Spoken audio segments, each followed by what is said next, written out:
से उसी अल्लाह का नाम लेकर के मैं तुमसे एक बकरी तलब कर रहा हूं। उस अंधे इंसान ने कहा जिसको रोशनी मिल गई, उसने कहा कि ठीक है, तुम उस अल्लाह के नाम से मांग रहे हो जिसने मुझे रोशनी दी, जिसने मुझे बिनाई दी।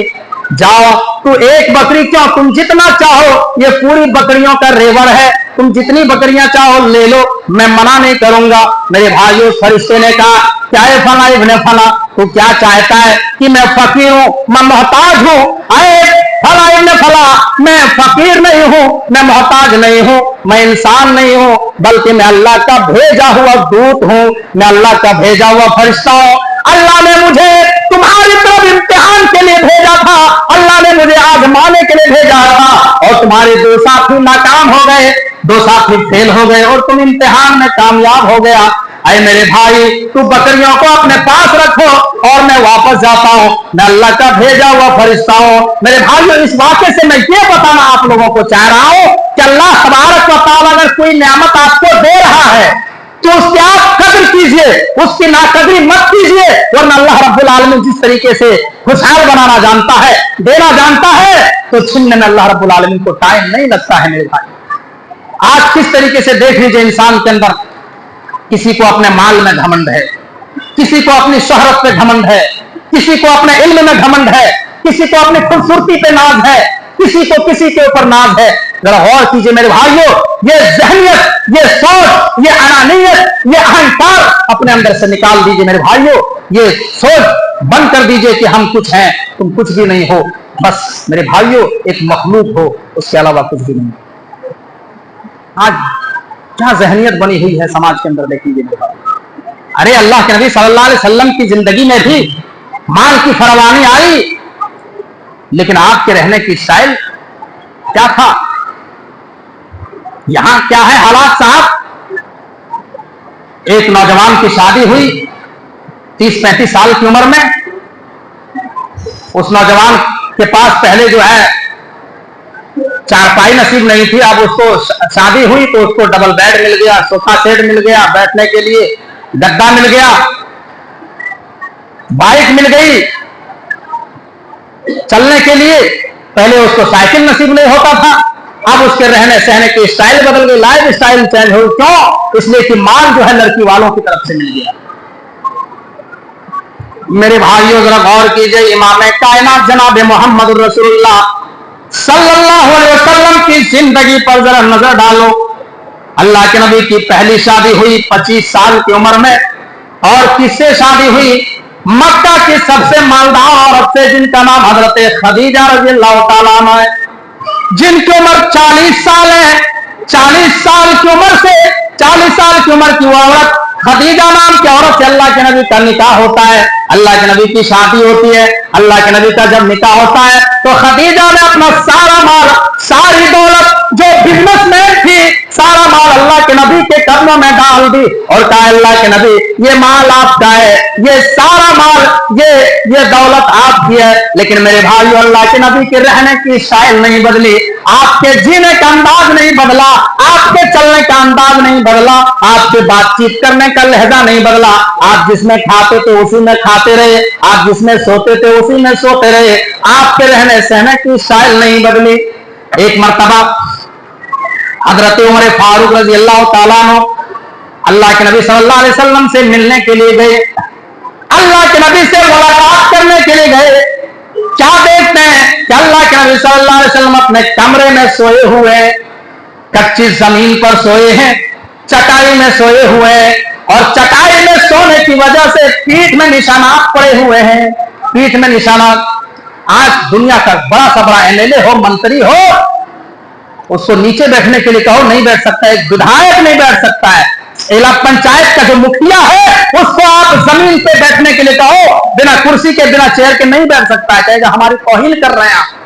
जरा गौर कीजिए, अल्लाह के नबी जनाब मोहम्मद रसूलुल्लाह पूरी दुनिया के सरदार हैं, कहां सो रहे? चटाई पे सो रहे हैं। चटाई में सोने की वजह से पीठ में निशानात पड़े हुए हैं, और सर के ऊपर एक मस्कीदा है पानी का, और सर के पास जो तकिया है वो खजूर के पत्तों से भरा हुआ तकिया, उसके ऊपर सर रख करके अल्लाह के नबी सो रहे हैं।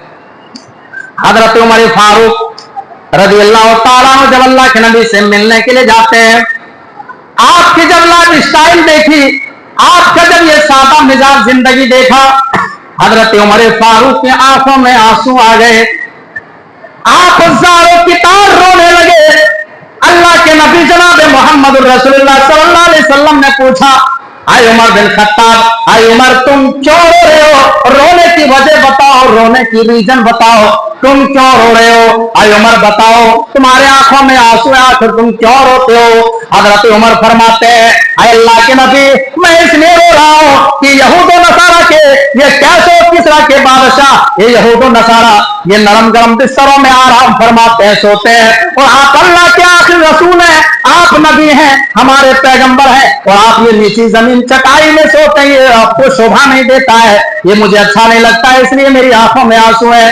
अल्लाह के नबी फरमाता है, उमर क्या तुम ये नहीं चाहते हो, अमा तरजा अन तकून लहुमुद दुनिया वलनल आखिरा, आए उमर क्या तुम ये नहीं चाहते हो कि उनके लिए दुनिया बेहतर हो जाए, कैसर और किसरा के लिए दुनिया बेहतर हो जाए और मैं मोहम्मद रसूलुल्लाह के लिए आखिरत बेहतर हो जाए? क्या तुम ये नहीं चाहते हो कि यहूद और नसारा के लिए, कैसर और किसरा के बादशाह के लिए दुनिया की जिंदगी बेहतर हो जाए और हमारे लिए आखिरत की जिंदगी बेहतर हो जाए?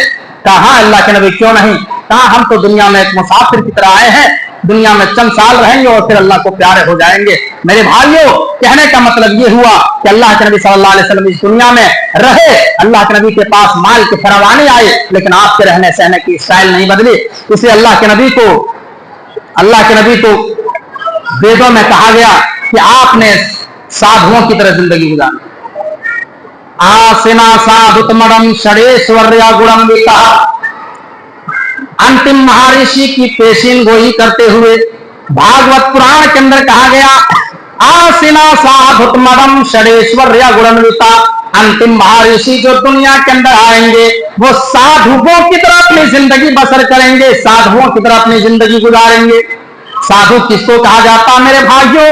गौर कीजिए, साधु की परिभाषा, डिफिनेशन आप देखिए, आपको मालूम चलेगा। मौलाना शफीउर रहमान साहब मुबारकपुरी की एक किताब है, मोहम्मद साहब गैर मजहब किताबों में जब उस किताब की आप स्टडी करेंगे तो आपको मालूम चलेगा कि साधु किसको कहा जाता है? जिसके पास बहुत सारा माल हो, बहुत सारा दिनार और दिरहम हो, बहुत रुपए पैसे हो, लेकिन उस पैसे को, उस दौलत को अपनी जात के ऊपर उसने खर्च ना किया हो, बल्कि वो लोगों की फलाह के लिए, लोगों की कामयाबी के लिए जरूरतमंद में आपने बांट दिया हो, लुटा दिया हो, दैट इज कॉल्ड, उसको साधु कहा जाता है। जरा गौर कीजिए, आज क्या लोगों की नजरिया क्या है साहब कि हम चौकीदार हैं, हम देश की रक्षा करने वाले हैं, हम देश की हिफाजत करने वाले हैं, और चौकीदार के नाम पर देश का माल लूट करके लोग विदेश भाग रहे हैं, करोड़ों माल लूट करके लोग विदेश भागे, कहा कि हम देश के रखवाले करने वाले हैं। जरा गौर किया, देश का चौकीदार कौन होता है? जो जनता के बीच में रह करके जनता की समस्याओं को सुने, उसको चौकीदार कहा जाता है। आज चौकीदार के नाम पर जरा गौर कीजिए मेरे भाइयों, किस तरीके से मुल्क को तरह तरह से लोगों को गुमराह करके मुल्क की संपत्तियों को बेच रहा है, रेलों को बेच रहा है, एयरपोर्ट को बेच रहा है, हवाई अड्डा को बेच दिया, गिरवी रख दिया लाल किला को। मेरे भाई ये सब क्या है? ये लोगों को धोखा दे रहे हैं कि हम रक्षा करने वाले हैं, हम मुल्क को तरक्की की राह पर ले जाएंगे। ये साधु नहीं है मेरे भाइयों, ये ऐसे लोग डकैत है जो गेरुआ कपड़ा पहन करके लोगों को गुमराह कर रहा है कि हम बहुत बड़े योगी हैं, हम साधु हैं। जरा गौर कीजिए मेरे भाइयों, तो ये हम अर्ज करना चाह रहे हैं कि अल्लाह तबारक व तआला ने आपको खुशहाल बनाया है, आपको माल से नवाजा है, आपको दौलत की फरावानी दी है, तो आप उसकी कदर करें, आप उसको गनीमत जाने। अल्लाह के नबी यही फरमाते हैं, वह बिना का कबला फतरिक, ऐ लोगों अपनी अमीरी की कदर करो, गरीबी के आने से करो। ये तीन चीजें हो गई। चौथी चीज, वह फरागा का कबला शुगलिक, ऐ लोगों अपनी फुर्सत की कदर करो, बिजी होने से पहले।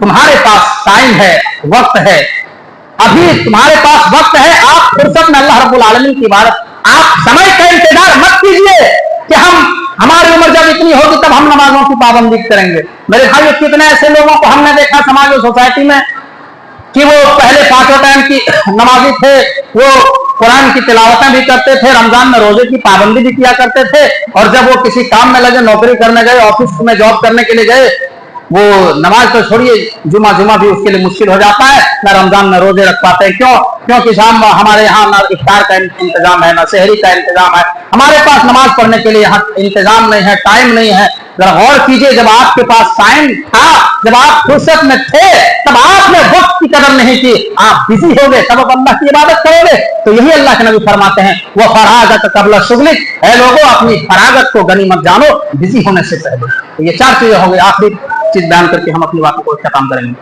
5वीं चीज अल्लाह के नबी फरमाते हैं, वह हयात कबल मौतिक, ऐ लोगों अपनी जिंदगी की कदर करो मौत के आने से पहले।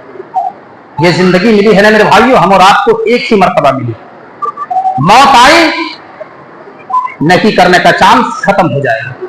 दुनिया के अंदर जो इम्तिहान होता है स्कूलों में, यूनिवर्सिटियों में, कॉलेजों में, अगर इंसान एनुअल एग्जाम में एक मर्तबा फेल हो जाता है, किसी किताब में हो, मैथ में फेल हो गया, साइंस में फेल हो गया, तो उसको दोबारा चांस मिलता है कि 6 महीने के बाद सप्लीमेंट्री का फॉर्म निकलेगा, आप उसको भरिए और दोबारा एग्जाम में बैठ करके आप कामयाब हो सकते हैं। अगर उसमें भी कामयाब नहीं हुआ तो फिर एनुअल एग्जाम अगले साल आप दे करके कामयाब हो सकते हैं। अगर एक साल में पास नहीं हुआ तो दूसरी मर्तबा भी अगर कामयाब नहीं हुआ तो तीसरी मर्तबा भी नहीं हुआ तो चौथी मर्तबा तो होना ही है। यहाँ पर चांसेस मिलते रहते हैं कामयाब होने के लिए, इम्तिहान में पास होने के लिए। लेकिन ये जो जिंदगी का मसला है, इसमें जो नेकी करने का चांस है वो एक ही मर्तबा है। मौत आएगी, नेकी करने का चांस खत्म हो जाएगा। आप फिर मौत के वक्त जाए जितना भी अल्लाह रब्बुल आलमीन से रिक्वेस्ट करेंगे, तमन्ना करेंगे, आपको मोहलत नहीं मिलेगी। उसी का नक्शा अल्लाह रब्बुल आलमीन ने सूरह मोमिनून के अंदर आयत नंबर 99 से लेकर के 108 तक खींचा है। मैं पूरी आयत पर नहीं चल पाऊंगा, लेकिन थोड़ी सी मैं वजाहत कर देना चाहता हूँ। जब इंसान दुनिया छोड़ने लगता है तो वो क्या तमन्ना करता है? हत्ता इदा जाअ अहदहुमुल मौत क़ाल रब्बिरजिऊन लअल्ली अअमलु सालिहन फीमा तरक्तु कल्ला इन्नहा कलिमतुन हुवा क़ाइलुहा व मिन वराइहिम बरज़खुन इला यौमि युबअसून। जब इंसान मरने लगता है, दुनिया छोड़ने लगता है, तो अल्लाह से कहता है, अल्लाह से रिक्वेस्ट करता है, रब्बिरजिऊन, अल्लाह हमको छोड़ी हुई दुनिया में दोबारा वापस भेज दे। अल्लाह हमारी छोड़ी हुई दुनिया में हमको दोबारा वापस लौटा दे। अल्लाह अगर हमको दुनिया में दोबारा तूने भेज दिया, अब हम दुनिया के अंदर अल्लाह कभी शराब नहीं पिएंगे, हम अहद करते हैं कभी हम सूदी कारोबार नहीं करेंगे। अल्लाह हम वादा करते हैं अब हम नमाजों को तर्क नहीं करेंगे, अब हम रोजे की पाबंदी करेंगे। अल्लाह हम जिना के अड्डों में नहीं जाएंगे। अल्लाह तमाम बुराइयों को हम छोड़ देंगे, और जैसे ही हय्या अलस सलाह और हय्या अलल फलाह की निदा हमारे कानों में आएगी, तमाम कामों को बंद करके हम सबसे पहले अल्लाह की इबादत करेंगे। नमाज के लिए हम मस्जिद में हाजिरी देंगे, अल्लाह हमको मोहल्लत दे दे। अल्लाह तबारक व तआला कहेगा, कल्ला, हरगिज नहीं, ऐ मेरे बंदे हमने तुम्हें आजमा लिया, हमने तुम्हें जांच लिया, 80 साल 90 साल की जिंदगी दी, हमने तुम्हें चेक कर लिया, अब तुमको मोहलत नहीं दी, अब तुमको मोहलत नहीं मिलेगी। कल्ला इन्नहा कलिमतुन हुवा क़ाइलुहा व मिन वराइहिम बरज़खुन इला यौमि युबअसून। ऐ मेरे बंदे अब तू बरज़ख की जिंदगी में रहेगा, अब तू कब्र की जिंदगी में रहेगा, और कब्र में तेरे अमल के मुताबिक तेरे साथ मामला किया जाएगा। मेरे भाइयों, तो ये अनुराग को जो जिंदगी मिली है, ये एक ही मर्तबा मिली है, तो इस जिंदगी को गनीमत जाने मौत के आने से पहले। मौत कभी भी इंसान को आ सकती है, मौत टाइम बता करके नहीं आती है किसी को, तो इसको गनीमत जानते हुए अपनी जिंदगी में नेक अमाल करना चाहिए। हम अल्लाह रब्बुल आलमीन से दुआ करते हैं कि बारेला हम तमाम मुसलमानों को ये 5 चीजें जो हमने बयान की, अल्लाह इन 5 चीजों को गनीमत जानते हुए दुनिया में अमल करने की तौफीक अता फरमाए। अल्लाह हमको जब तक इस दुनिया में जिंदा रख, अमल सालिहा के साथ जिंदा रख, और जब हमारे खात्मा तो ईमान के साथ खात्मा फरमा। व आखिरु दावाना अनिल हम्दुलिल्लाहि रब्बिल आलमीन। अस्सलामु अलैकुम व रहमतुल्लाहि व बरकातुहू।